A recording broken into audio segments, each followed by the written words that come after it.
ओम नमो भगवते वासुदेवाय नमः। दूसरा अध्याय श्लोक 24। अच्छेद्यो यमदाह्योऽयमक्लेद्योषोष्य एव च नित्यः सर्वगतः स्थाणुर्चलोऽयं सनातनः। व्याख्या। शस्त्र आदि इस शरीरी में विकार क्यों नहीं करते? अब बात इस श्लोक में कहते हैं। अच्छेद्यो यम, शस्त्र इस शरीरी का छेदन नहीं कर सकते। इसका मतलब यह नहीं है कि शस्त्रों का अभाव है या शस्त्र चलाने वाला अयोग्य है। प्रत्युत छेदनरूपी क्रिया शरीरी में प्रविष्ट ही नहीं हो सकती। यह छेदन होने के योग्य ही नहीं है। शस्त्र के सिवाय मंत्र, शाप आदि से भी इस शरीरी का छेदन नहीं हो सकता। जैसे याज्ञवल्क्य के प्रश्न का उत्तर न दे सकने के कारण उनके शाप से शाकल्य का मस्तक कटकर गिर गया। इस प्रकार देह तो मंत्रों से, वाणी से कट सकता है, पर देही सर्वथा अछेद्य है। अदाह्योयम, यह शरीरी अदाह्य है, क्योंकि इसमें जलने की योग्यता ही नहीं है। अग्नि के सिवाय मंत्र, शाप आदि से भी यह देही जल नहीं सकता। जैसे दमयंती के शाप देने से व्याध बिना अग्नि के जलकर भस्म हो गया। इस प्रकार अग्नि, शाप आदि से वही जल सकता है जो जलने योग्य होता है। इस देही में तो दहन क्रिया का प्रवेश ही नहीं हो सकता। अक्लेद्यः, यह देही गीला होने योग्य नहीं है, अर्थात इसमें गीला होने की योग्यता ही नहीं है। जल से एवं मंत्र, शाप, औषधि आदि से यह गीला नहीं हो सकता।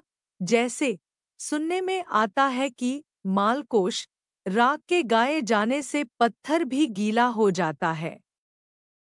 चंद्रमा को देखने से चंद्रकांतमणि गीली हो जाती है, परंतु यह देही रागरागिनी आदि से गीली होने वाली वस्तु नहीं है।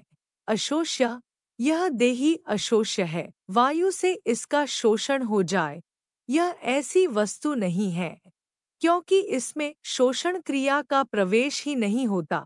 वायु से तथा मंत्र, शाप, औषधि आदि से यह देही सूख नहीं सकता।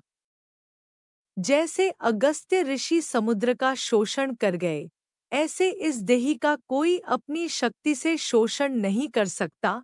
एवच अर्जुन नाश की संभावना को लेकर शोक कर रहे थे, इसलिए शरीरी को अच्छेद्य, अदाह्य, अक्लेद्य और अशोष्य कहकर भगवान एवच पदों से विशेष जोर देकर कहते हैं कि यह शरीरी तो ऐसा ही है, इसमें किसी भी क्रिया का प्रवेश नहीं होता।